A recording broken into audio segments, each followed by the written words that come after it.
pendant les vacances d'été, je tombe sur une pub sur YouTube d'un mec qui est blond, un ricain, qui dit dropshipping, dropshipping, dropshipping. C'était Alex Baker. Je sais pas si tu connais. Je ne l'ai pas vu, lui. C'est un américain aujourd'hui qui a un logiciel ultra successful. Il pèse des centaines de millions, le mec, maintenant. Ok. Ou en tout cas 100 millions. Mais à l'époque, il vendait des formations sur le dropshipping. Et du coup, ben, j'achète sa formation. Tu vois, à l'époque, tu vois, la première formation, j'ai mis, je sais pas, peut-être 6 mois à l'acheter sur un coup de tête. La deuxième, j'ai vu la pub, j'ai acheté direct. J'étais là. T'as vu comment elle a bien marché la première, je l'ai remboursée en 10 jours. Là, tu vois, je m'en fous. Tu vois, j'avais compris que dépenser 1000 balles pour une formation, tu vois, au pire, et j'ai acheté plein de formations qui étaient à chier, tu vois, dont celle-ci. Et au pire, tu vois, tu perds 1000 balles, mec, dans une vie, t'en as enfin, rien à foutre, mec. Il suffit d'une seule formation. Genre, imagine, t'achètes 10 formations.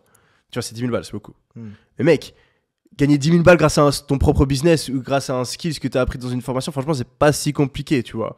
Donc, je préfère être le mec qui se fait niquer 9 fois, mais qui, une fois, trouve la formation qui lui fait changer sa vie, plutôt que d'être le mec, non, je sais pas, je suis pas sûr d'avoir un retour sur investissement, j'achète pas, tu vois. Donc, du coup, à partir de moi, j'ai dépensé des dizaines de milliers d'euros pour me former, tu vois. Et donc, du coup, bah ouais, j'achète cette formation. Formation vraiment à chier. Genre, stratégie qui marche pas, contenu pas pédagogique, personne qui a des résultats.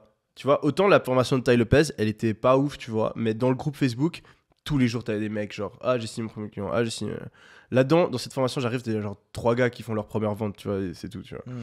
Et moi, j'essaie de suivre tout le truc. En plus, Alex Becker, tu vois, quand il vend, le mec, il vend, tu vois, la ricaine. Genre, t'avais l'impression que t'achetais la formation, le lendemain, t'étais millionnaire, tu vois. Et donc, du coup, moi, je commence à péter des câbles. Je suis là, putain, ça marche pas. J'achète une autre formation, de nouveau, pas ouf. Et au bout d'un moment, tu vois, genre, juste, je me dis, vas-y, tu sais quoi, vas-y, à l'instant. Et donc, je commence à me creuser la tête, tu vois, j'essaie des trucs. Et au bout d'un moment, je trouve une strat qui marche. C'est quoi que t'essayais à l'époque? C'est quoi que t'as mis en place? Des choses que tu t'es chié, mais lamentablement. Bah, en fait, déjà, mes 3 premières boutiques, elles ont foiré. Ok. Donc ma première boutique, tu vois, je me suis dit, ah putain, tu vois, moi je connais les mecs de l'armée, tu vois, vu que j'avais fait l'armée. Et je me suis dit, je vais vendre un bracelet, tu vois, il y a un bracelet à l'armée qui était grave stylé, mais que les gens ils galéraient à obtenir. Enfin, je me souviens, il y avait un mec à l'armée, il l'avait, et tout le monde lui demandait, ah oui, tu l'as eu, tu l'as eu, tu l'as eu. C'est un bracelet, en gros, c'est juste un bracelet lambda, mais enfin normal, mais tu le décroches et c'est une corde de parachute, tu vois. Donc c'est un truc de survie un peu, tu vois. Genre. Ok.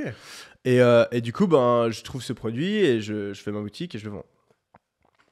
Bon, je fais ma première vente, j'étais content. Après, j'étais pas en extase non plus, tu vois, parce que quand t'as closé un client à 1500 balles, tu fais ta première vente à, je sais pas, à 30 balles, tu vois. Genre, la plupart des gens, quand ils font leur première vente, ils sont méga contents. Moi, j'étais content, mais c'était pas non plus le meilleur jour de ma vie, tu vois. En vrai, pourquoi est-ce que t'es content de faire ta première vente? C'est parce que t'as le son de Shopify. Je sais pas si tu l'as fait sur Ouais, Shopify avant. ouais, Le petit ouais. qui te fait. Là, j'en perds mon riz. Qui te fait- Ils sont malins parce que le petit ding quand t'as une petite chance, c'est tch, ouais, c'est ça, exactement. Donc là, t'as ce petit shot de dopamine, même si t'as fait une pub qui est pas rentable et que t'as perdu 100 euros, tu dis, tiens, ce petit shot il est sympa quoi. Donc la première vente Shopify, on s'en souvient toute sa vie. Ouais, non, je me souviens, c'était un mec en Suisse allemande, il l'a acheté. Non, en vrai, j'étais content, tu vois. Mais j'ai pas eu la même réalisation que j'ai eu sur l'agence de marketing. Mais du coup, pas rentable, tu vois. Pas rentable, je dépense 200 balles. Allez, moi, je dépensais moins à l'époque. Je dépense quelques dizaines d'euros en pub. Marche pas. J'arrête. Deuxième boutique, je vends des trucs pour le MMA. Des habits d'MMA. Moi, j'avais fait du MMA pendant un an. Et du coup, je savais que c'était un sport, tu vois, qui montait et tout, machin. Difficile d'avoir des équipements. Je me dis, vas-y, je vends un truc de MMA. Zéro vente.